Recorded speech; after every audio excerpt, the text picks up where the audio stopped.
اور اب آپ کو بتائیں ایم کیو ایم نے گورنر سندھ کا عہدہ اور 5 وزارتیں مانگ لی۔ نون لیگ سے مذاکرات کی اندرونی کہانی سامنے آ گئی۔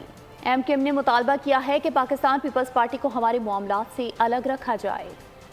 شہباز شریف کو ووٹ کن شرائط پر دیں گے؟ ایم کیو ایم نے نون لیگ کو اپنے مطالبات بتا دیے۔ دونوں جماعتوں کے مذاکرات کی اندرونی کہانی سامنے آ گئی۔ ذرائع کے مطابق ایم کیو ایم نے نون لیگ سے گورنر سندھ کا عہدہ مانگا۔ مواصلات، ports and shipping, housing, petroleum اور اوورسیز پاکستانیز کی وزارتوں کا مطالبہ بھی کر دیا۔ ایم کیو ایم ذرائع کا کہنا ہے کہ پارٹی ایسی وزارتیں چاہتی ہے جن سے شہری علاقوں کی ترقی میں کردار ادا کیا جا سکے۔ مواصلات، پورٹس اینڈ شپنگ اور پیٹرولیم کی پالیسی سازی ایک ساتھ ہونا ضروری ہے، اسی لیے یہ تمام وزارتیں ایک ہی جماعت کے پاس ہونی چاہیے۔ ایم کیو ایم نے شکوہ کیا کہ پیپلز پارٹی سندھ میں جگہ دینے کو تیار نہیں۔ ایم کیو ایم کے معاملات سے پیپلز پارٹی کو علیحدہ رکھا جائے۔